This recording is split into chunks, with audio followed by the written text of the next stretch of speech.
Hey everyone, welcome to ProPCS. I hope you all are doing good, staying safe and preparing well for your upcoming examinations as well. तो एक बार फिर आप सभी का स्वागत है ProPCS के इस नए वीडियो में। और आज के इस वीडियो में एक बार फिर हम डिस्कस करने वाले हैं एक permanent assistant professor recruitment update. इससे पहले मैं आप सभी को अवगत कराना चाहूंगी कि आपको ProPCS चैनल के माध्यम से permanent assistant professor job updates के साथ साथ जो गेस्ट बेसिस पर या गेस्ट फैकल्टी रिक्रूटमेंट अपडेट्स होते हैं वो भी देखने के लिए मिलते हैं। इसके अलावा private universities, government universities and private colleges से संबंधित जो भी नोटिफिकेशन है, अगर एक स्पेसिफिक सब्जेक्ट के लिए भी नोटिफिकेशन आता है तो वो भी हम आपके साथ शेयर करने का पूरा पूरा प्रयास करते हैं, या तो वीडियोस के माध्यम से या तो पोस्ट्स के माध्यम से हम आपको अवगत कराने की कोशिश करते हैं। इसके अलावा जो पीएचडी एडमिशंस हैं उनकी जो अपडेट्स है वो भी आपको हम पोस्ट्स के माध्यम से देने का प्रयत्न करते हैं। इसके अलावा यदि आप एमपीपीएससी असिस्टेंट प्रोफेसर या RPSC assistant professor, UP PSC assistant professor या किसी भी स्टेट में असिस्टेंट प्रोफेसर विषय की तैयारी कर रहे हैं तो बॉटनी विषय से संबंधित कंटेंट जो है वो आपको हमारे चैनल पर देखने के लिए मिलेगा। तो जॉब वैकेंसी अपडेट्स के लिए, इसके अलावा यदि आप बॉटनी विषय से असिस्टेंट प्रोफेसरशिप की तैयारी कर रहे हैं या बॉटनी विषय के अभ्यर्थी हैं या बॉटनी विषय के स्टूडेंट भी यदि आप हैं तो आपको हमारे चैनल पर उससे संबंधित कंटेंट मिलेगा। इसके अलावा जो भी रिलेवेंट लाइफ साइंस ग्रेजुएट्स के लिए या non life science graduate, post graduates के लिए भी जो वैकेंसी अपडेट्स होते हैं वो आपको हमारे चैनल के माध्यम से मिलते हैं। ओके, तो प्लीज वीडियो को लास्ट तक देखिए ताकि आपको सारे अपडेट्स जो है, सारा जो इन्फॉर्मेशन है वो एक बार में समझ में आ जाए। तो जो नोटिफिकेशन है वो यूनिवर्सिटी ऑफ कल्याणी जो है वहां से वैकेंसी अपडेट है। ऑफिशियल वेबसाइट की अगर आप बात करते हैं यूनिवर्सिटी ऑफ कल्याणी की, तो ये है https://KLYUNIV.ac.in। ओके, ऑफिशियल वेबसाइट है। आप जैसे ऑफिशियल वेबसाइट पे जाएंगे, ऑफिशियल वेबसाइट में आपको स्क्रॉल डाउन करना है और आपको ये रिक्रूटमेंट दिख रहा होगा, राइट। आप जैसे इस रिक्रूटमेंट बॉक्स पर क्लिक करेंगे, it will redirect you to this page जहां पर आपको अलग अलग जो वैकेंसीज हैं उनके लिंक जो है वो एक्टिव दिख रहे होंगे। ओके, चलिए अब हम बात कर लेते हैं नोटिफिकेशन की, राइट। तो ये जो नोटिफिकेशन है ये रिलीज किया गया 8 जनवरी 2026 को। नोटिफिकेशन नंबर जो है वो है RECT./teach./01/2026। ये नंबर इंपॉर्टेंट इसलिए हो जाता है ताकि अगर आपको कोई कंफ्यूजन है तो आप एडवर्टीजमेंट नंबर से उसे अपना जो भी कंफ्यूजन है उसे क्लियर कर सकते हैं ऑफिशियल वेबसाइट पर भी जाके। ऑफिशियल वेबसाइट है www.klyuniv.ac.in। ओके, या रिक्रूटमेंट पोर्टल भी है www.kums.klyuniv.ac.in। ओके, यहाँ पर टोटल नंबर ऑफ पोस्ट जो है वो 23 है। ओके, चलिए अब देख लेते हैं किस किस डिपार्टमेंट में वैकेंसी है। तो सबसे पहले आप में से कई सारे लोग सोशियोलॉजी की वैकेंसी के बारे में पूछ रहे थे। मैंने इससे पहले भी आप अपने वीडियोस में आपको कहा है कि यदि आप किसी स्पेसिफिक सब्जेक्ट से एसोसिएटेड असिस्टेंट प्रोफेसर की पोस्ट की वैकेंसीज देख रहे हैं तो प्लीज आप कमेंट्स के माध्यम से हमें बताएं, ताकि जो भी अगर आपका जो सब्जेक्ट है अगर उसमें कहीं पर भी वैकेंसी मिलती है तो उस पर आपको जो वीडियो या जो अपडेट है वो देखने के लिए मिलेगा। ओके, सोशियोलॉजी के लिए कई सारे अभ्यर्थियों ने हमसे पूछा था, और सोशियोलॉजी की अगर आप बात करें तो यहाँ पे professor, associate professor and assistant professor की वैकेंसीज भी हैं। ओके, इसके अलावा स्टैटिस्टिक्स, देखिए ये एक बहुत बहुत मेजर सब्जेक्ट है। कई सारे ऐसे लोग हैं जो इस वैकेंसी का वेट कर रहे थे। स्टैटिस्टिक्स में जो पोस्ट है वो बहुत कम देखने के लिए मिलती है। यहाँ पे स्टैटिस्टिक्स में भी professor, associate professor, assistant professor और जोलॉजी, जोलॉजी में प्रोफेसर एंड एसोसिएट प्रोफेसर की पोस्ट के साथ साथ असिस्टेंट प्रोफेसर की पोस्ट भी है। और टोटल नंबर ऑफ पोस्ट जो है वो 23 है। आप यहाँ पर देख सकते हैं जो कैटेगरी वाइज डिस्ट्रीब्यूशन है पोस्ट का वो भी दिया हुआ है। तो सोशियोलॉजी में 1 पोस्ट प्रोफेसर की, 2 post associate professor and 6 post जो है वो असिस्टेंट प्रोफेसर की है।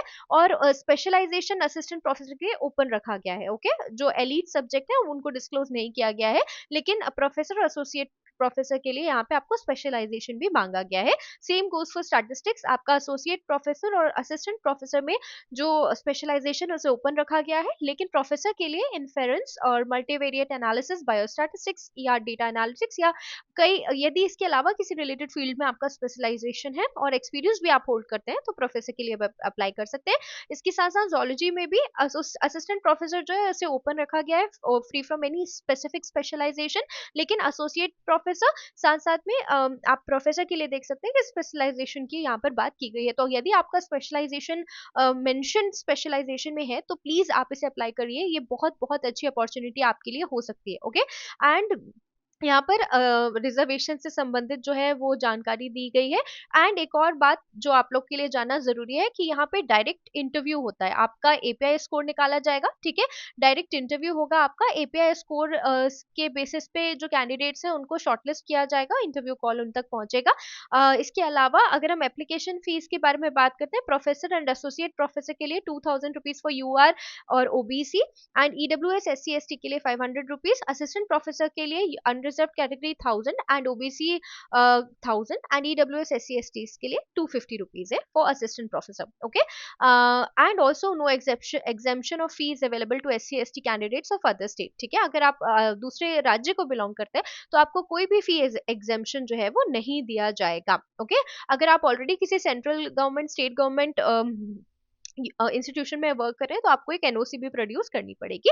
अब हम असेंशियल क्वालिफिकेशन देख लेते हैं। प्रोफेसर की अगर आप बात करें तो आपके पास पीएचडी डिग्री होनी चाहिए, साथ साथ में मिनिमम 10 इयर्स का आपके पास टीचिंग एक्सपीरियंस होना चाहिए in university college as assistant professor और एसोसिएट प्रोफेसर।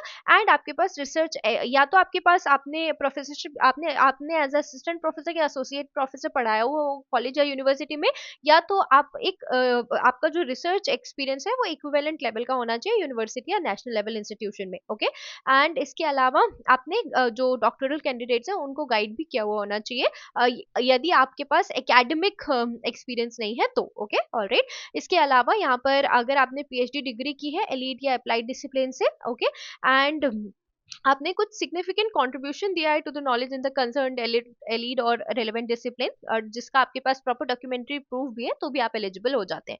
एसोसिएट प्रोफेसर के पास आपके पास गुड एकेडमिक रिकॉर्ड होना चाहिए, मास्टर्स डिग्री में कम से कम 55% मार्क्स होना चाहिए, एंड 8 years ऑफ रेलेवेंट आपका एक्सपीरियंस होना चाहिए। असिस्टेंट प्रोफेसर जैसा आप देखते हैं, या तो masters degree with minimum 55% along with NET UGC CSIR और a similar test accredited by UGC like SLET set. However, the exemption in this regard are specified in note 2। या तो आपके पास ये होना चाहिए, या तो आपके पास पीएचडी डिग्री होनी चाहिए, और साथ में यहाँ पे एकेडमिक स्कोर जो है वो उसके लिए भी अपेंडिक्स यहाँ पे अटैच किया हुआ है, ओके। यहाँ पे डायरेक्ट रिक्रूटमेंट से संबंधित कुछ जो इम्पोर्टेंट इंस्ट्रक्शंस है वो दिए हुए हैं। हम मेजर चीज़ों की बात कर लेते हैं, जैसे कि एज लिमिट। तो यहाँ पे अपर एज लिमिट जो है वो 40 इयर्स रखा गया है, ओके। यानी 1 जनवरी, जिस ईयर ऑफ एडवर्टीजमेंट की आप बात करें, मतलब एडवर्टीजमेंट 2026 में रिलीज हुआ है, तो 1 जनवरी 2026 तक आपकी जो उम्र है वो 40 सालों से ज़्यादा नहीं होनी चाहिए। इसके अलावा अगर S C S T candidate हैं आप या ओबीसी, तो आपको एज रिलैक्सेशन मिलेगा, ओके। रिजर्वेशन जो है स्टेट गवर्नमेंट नॉर्म्स के अकॉर्डिंग मिलेगा, बट जो दूसरे स्टेट्स के अभ्यर्थी होंगे उनके लिए नहीं है। यहाँ पे डिफरेंट स्केल ऑफ पे दिए हुए हैं, बहुत ही अच्छा पे स्केल है यहाँ पर। प्रोफेसर के लिए बेस पे 1,44,200 rupees onwards, associate professor 1,31,400 rupees onwards, and for assistant professor base पे जो रहेगा आपका 57,700, एकेडमिक लेवल 10, ओके। एंड यहाँ पर जनरल इंस्ट्रक्शंस ये है कि आपका जो अपॉइंटमेंट है वो पहले प्रोविजन पीरियड आपको सर्व करना पड़ता है, हर जगह ही ऐसा होता है, ठीक है, ऑलराइट। एंड यहाँ पर एक और इम्पॉर्टेंट अपडेट है कि अगर आप ऑलरेडी एम्प्लॉयड हैं तो आपको एक नो ऑब्जेक्शन सर्टिफिकेट भी प्रोड्यूस करना पड़ेगा, ओके, ऑलराइट। चलिए अब हम अगर बात कर लेते हैं लास्ट डेट की, तो वो है 27 जनवरी, ओके। 27 जनवरी तक आप अप्लाई कर सकते हैं, और 9 तारीख से अप्लाई कर सकते हैं, 27 जनवरी को, लेकिन 6 बजे तक आप अप्लाई कर सकते हैं शाम, ठीक है। अब देखिए यहाँ पे आपको डिस्ट्रीब्यूशन दे दिया गया है, ओके। जैसे अगर आपने रिसर्च पेपर पीयर रिव्यूड या यूजीसी लिस्टेड जर्नल्स में किए हैं, अगर आप साइंस इंजीनियरिंग की फैकल्टी है तो 8 मार्क्स पर paper, and language humanities arts के तो 10 मार्क्स पर पेपर, ओके। पब्लिकेशंस के लिए भी यहाँ पे डिस्ट्रीब्यूशन दिया हुआ है, बुक के लिए भी दिया हुआ है, ICT mediated teaching learning pedagogy content के लिए भी दिया हुआ है आपको। इसके अलावा आपने अगर न्यू करिकुलर कोर्स या मूव्स किए तो उसके लिए भी यहाँ पे आपको मार्क्स इन्होंने एलोकेट किए, रिसर्च गाइडेंस के लिए भी मार्क्स है यहाँ पर। इसके अलावा पेटेंट्स के लिए भी मार्क्स है, एंड आपने as a seminar I am sorry, as a resource person आपने पेपर प्रेजेंटेशन किया है, sorry, as a resource person यदि आप कहीं गए, आपने पेपर प्रेजेंटेशन किया है नेशनल, इंटरनेशनल या स्टेट लेवल सेमिनार्स में, तो उनकी भी आपको यहाँ मार्क्स है, ओके। एंड रिसर्च स्कोर भी है यहाँ पर, ठीक है। इम्पैक्ट फैक्टर अगर 1 है, लेस देन 1 है तो 10 पॉइंट्स, ठीक है। इम्पैक्ट फैक्टर बिटवीन 1 and 2 है तो 15 पॉइंट्स, ये आपको देखना है। विदाउट इम्पैक्ट फैक्टर जर्नल है तो 5 पॉइंट्स मिलेंगे आपको, ठीक है, ऑलराइट। एंड इसके बाद जो है इसके बाद आपका जो एपीआई स्कोर है वो कैसे कैलकुलेट होगा for the post of assistant professor, तो वो भी आपको यहाँ पे दिया हुआ है। अगर ग्रेजुएशन में 80% है अबव है तो 15 मार्क्स, 60 to 80% है तो 13, ओके। पोस्ट ग्रेजुएशन में 80% अबव तो 25 मार्क्स। एमफिल के भी यहाँ पे मार्क्स है, पीएचडी के लिए आपको 30 मार्क्स मिलेंगे, नेट जेआरएफ के लिए 7, नेट 5, रिसर्च पब्लिकेशन के लिए 10, टीचिंग एक्सपीरियंस के लिए 10, इंटरनेशनल नेशनल लेवल अवार्ड्स के लिए 3 और स्टेट लेवल अवार्ड्स के लिए आपको 2 मार्क्स मिलेंगे, ओके, ऑलराइट। एंड अगर आपने if the period of teaching post doctoral experience is less than 1 year the marks shall be reduce proportionately, इस बात का भी आपको ध्यान रखना है, ठीक है। अब यहाँ पर अलग अलग आपका एकेडमिक स्कोर दिया है, मैक्सिमम कितना हो सकता है ये भी दिया हुआ है, तो आप इसे एक बार अच्छे से पढ़ लेंगे अप्लाई करने के पहले, ओके, ऑलराइट। अगर आपका एकेडमिक स्कोर या एपीआई स्कोर उस लेवल पर जा रहा है कि आप शॉर्टलिस्टेड हो सकते हैं इंटरव्यू के लिए, तो आपको ये जरूर बनाना चाहिए, एटलीस्ट एक बार आपको अप्लाई तो कर देना चाहिए, आपको इंटरव्यू तो फेस करना ही चाहिए, क्योंकि अगर आप असिस्टेंट प्रोफेसर बनना चाहते हैं तो आप नंबर ऑफ इंटरव्यूज आप जितने फेस करेंगे आपका कॉन्फिडेंस बहुत बढ़ेगा, डेफिनेटली उससे बूस्ट होगा। आप देखिए मॉक्स तो आप लेते ही हैं, ठीक है, तो आप अच्छी तैयारी करके अगर इंटरव्यू देंगे तो हो सकता है आपका सिलेक्शन भी हो जाए, ओके। तो अपनी तैयारी पूरी कीजिए, अगर आपके सब्जेक्ट में वैकेंसी है तो अप्लाई करना मत भूलिए। इसके अलावा यदि आपको किसी भी प्रकार का डाउट है तो आप हमसे डेफिनेटली कमेंट्स के माध्यम से पूछ सकते हैं। यदि किसी स्पेसिफिक विषय में आप जानकारी चाहते हैं, किसी स्पेसिफिक विषय में असिस्टेंट प्रोफेसर जॉब अपडेट चाहते हैं, या किसी विशेष राज्य में चाहते हैं, तो मध्य प्रदेश के किसी विशेष जिले में चाहते हैं, तो कमेंट्स के माध्यम से हमें बता सकते हैं। आशा है ये वीडियो आपके लिए महत्वपूर्ण रहा हो, और अपनी तैयारी करते रहिए एवं आगे बढ़ते रहिए। नमस्कार।